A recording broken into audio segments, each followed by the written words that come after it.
So I'm just untarping more of the garden here, and it's good. It's pretty clean. There's some stemmy stuff, which I really didn't expect to break down, and there's some stuff that's still trying to germinate, but it's mostly killed off. Hopefully the sudden exposure to the sun will burn it up, but if not, we'll try to pluck it out of here in the next couple of days, just doing general weeding.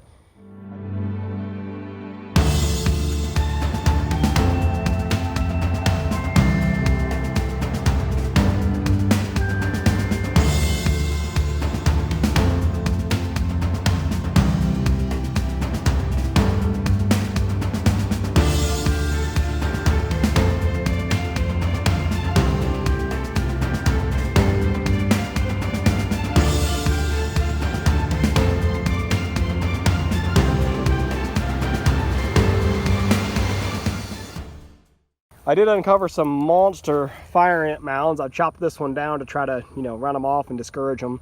I need to go get a whole bunch of dry molasses to throw on there, but that thing was, I don't know, the size of a tortoise. It was just huge, huge, huge.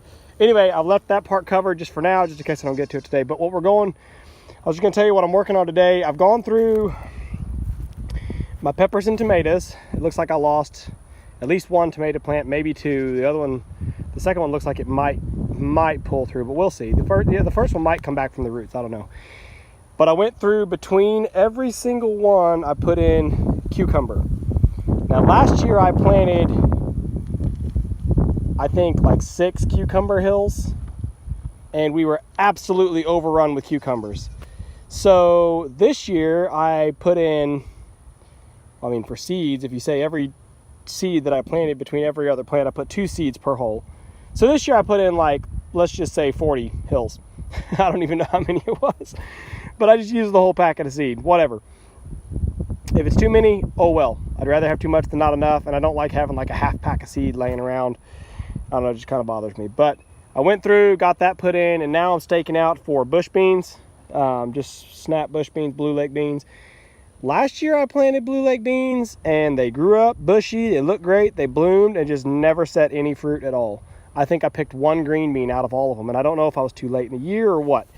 So I'm gonna try to get them in there. I don't remember what time I even planted them last year, but I'm gonna get them in today. I'm just gonna do full rows and kind of the same thing till I run out of seed, I guess. I'm really not sure how far apart they're supposed to be. I need to look and see if they're supposed to be 6 or 12-inch seeds, but I'm doing the rows about 2 foot on center. And so what I'll do is I'll go through, I've strung it out, and then I'll cut this little row with my hoe, and then I'll pull these stakes and flip them over to do the next set. So probably kind of more painstaking than I need to be, but whatever. I like to try to keep straight rows when I can, because once I get crooked with it, then I get annoyed. And yeah, anyway, trying to get the green beans put in today. If I get all the green beans in, maybe we'll get some corn put in today too. I got the cucumber in, need to see about getting squash in, but I don't know, if I get lucky, I'll fill all of this today, which was all the garden that we had last year. So fill all this today. Obviously the potatoes are doing great. If I fill all this today, then that gives me plenty of excuse to go get more manure and do the expansion a little bit more. But I can't justify any more expansion until I fill what I have. I just figured I would show you guys just for fun. This is my garden hoe that I use, with the sticker still barely hanging on there. This is a Rogue hoe. And I'm not a garden hoe expert, but I picked this particular shape to the head because it's not a great big flat broad blade. You'll see when you go to just a general hardware store and you buy a new garden hoe, it's about a 4x4 inch square head, or 6x4. It's this great big bulky heavy head, and it's usually pretty thin and it's usually pretty dull. This hoe, the reason I bought this one's for the shape of the head. I remember when we were kids, my brother had a garden hoe that had literally worn down to this shape, and he loved that thing. He swore about it. He'd get in a fight with you if you took his hoe. The head itself here is a 1/4 inch thick steel, okay? So it's got a great big blade length, and it's a very durable hoe. This is actually a hoe that you can maintain and you can actually sharpen and take care of, versus one of those little thin ones that's just gonna bend and break and tear eventually. The other thing that's great about it is it's balanced. It's very, very well balanced, which when you're using a garden hoe a lot, you want to have something that's comfortable to work with. This has a slightly rounded lower head, which makes it great for pulling up dirt, and then you have decent corners on it, which, Might have a little ding on one of my corners, courtesy of the kids probably. Anyway, it has a little point to it, although it's not a fully pointed hoe head. So I was going to show you how I pull it here. For digging these little shallow rows, if I can video and do it at the same time, I'm just barely setting that point down and just kind of pulling under the surface. And as I do, with a little bit of angle, it just shoves that dirt right to the side.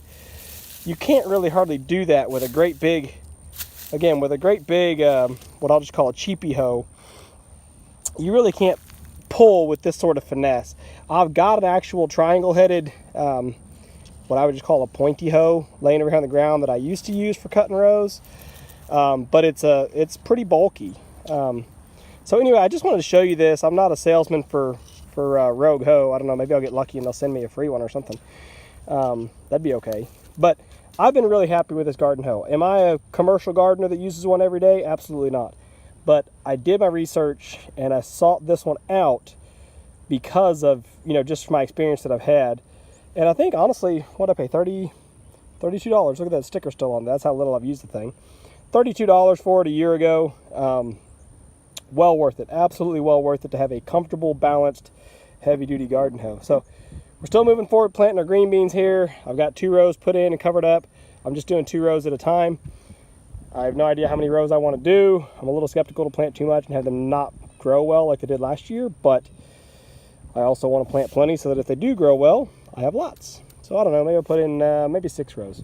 We'll just kind of see how I feel. Oh, by the way, I looked it up. The spacing is, it says plant them 1 inch on center and then thin to 2 to 3.